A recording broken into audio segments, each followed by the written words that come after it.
When I started making double batches of pancakes and French toast to freeze and then reheat during the week is when I fell in love with my Blackstone griddle.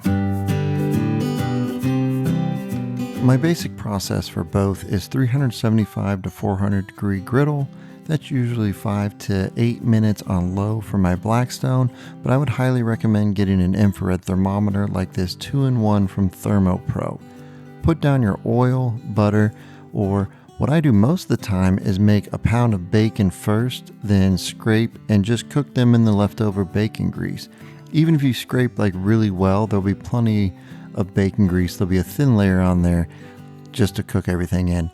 And I like this because hey, if I'm gonna fire up the griddle, we might as well make a pound of bacon, right? This is why we bought this thing.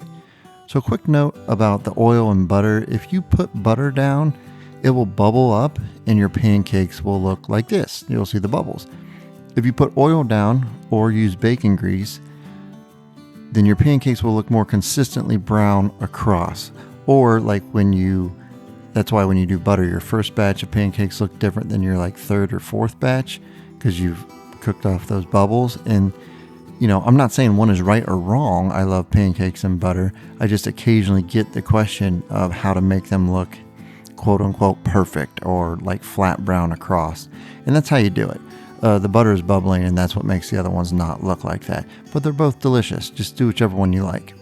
So then what you do is you put down your pancakes or French toast on your griddle. I'm assuming you already have a recipe for both, but I'll go over my favorite recipes in a little more detail later in the video if you're interested. So you let them sit for 90 seconds, up to 2 minutes on that first side. If you wanted to add nuts or fruits to your pancakes, obviously this would be the time to do that. I'm sure you already know what you like, but I have some ideas on the screen now, just if something you've never done before.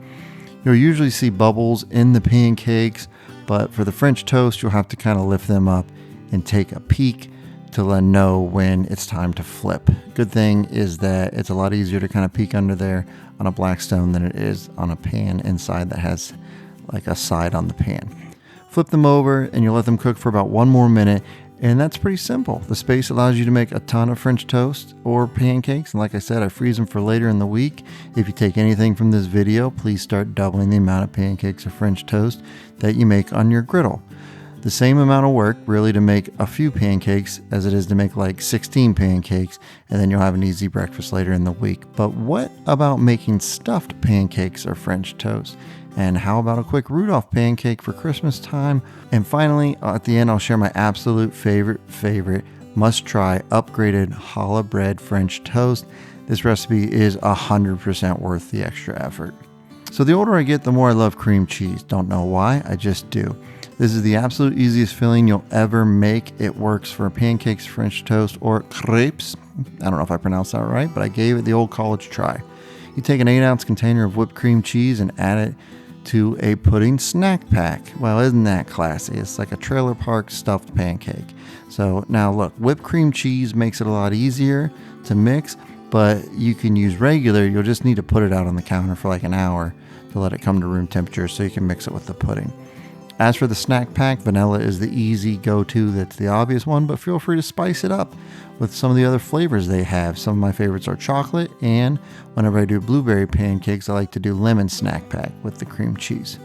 So you just mix both of these together and sit it in the fridge for an hour or overnight. Then when the pancakes or French toast are done, you spoon a little bit of the filling in between each one right as they come off the griddle.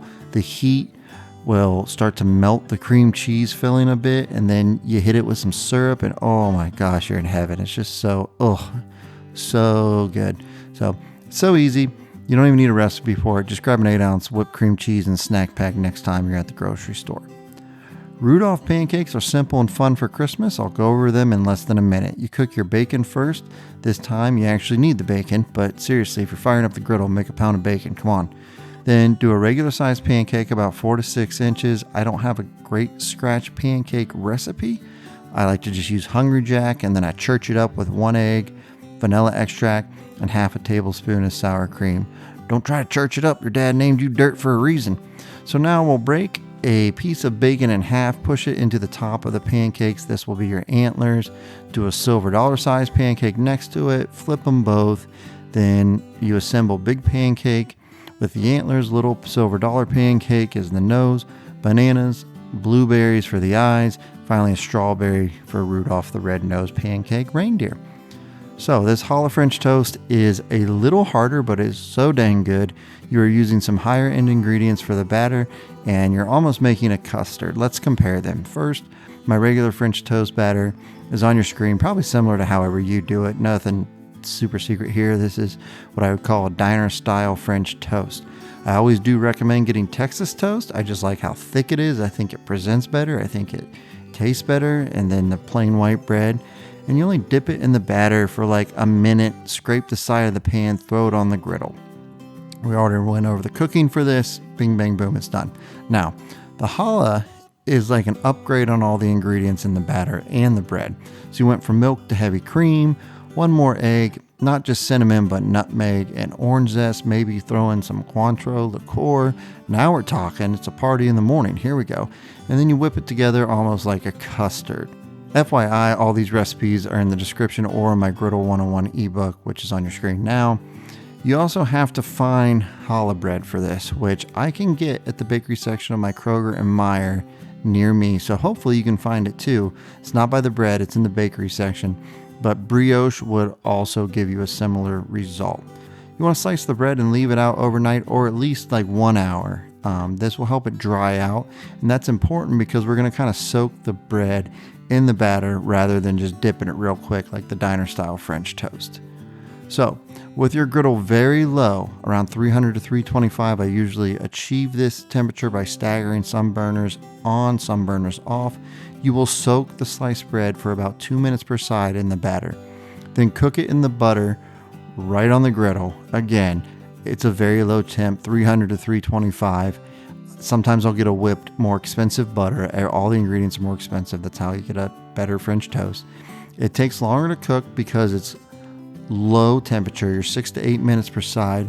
But also you need that because you soaked in the like custard batter and you got to cook it all the way through this thick bread. You flip it. It should give you a soft, almost bread pudding-like consistency. The full video is on your screen now if you want to make this and check it out step by step. Again, all the recipes, or if you want to grab my ebook, are in the description below. Thank you for watching. I hope this was helpful. Have a good one and keep on griddling, folks.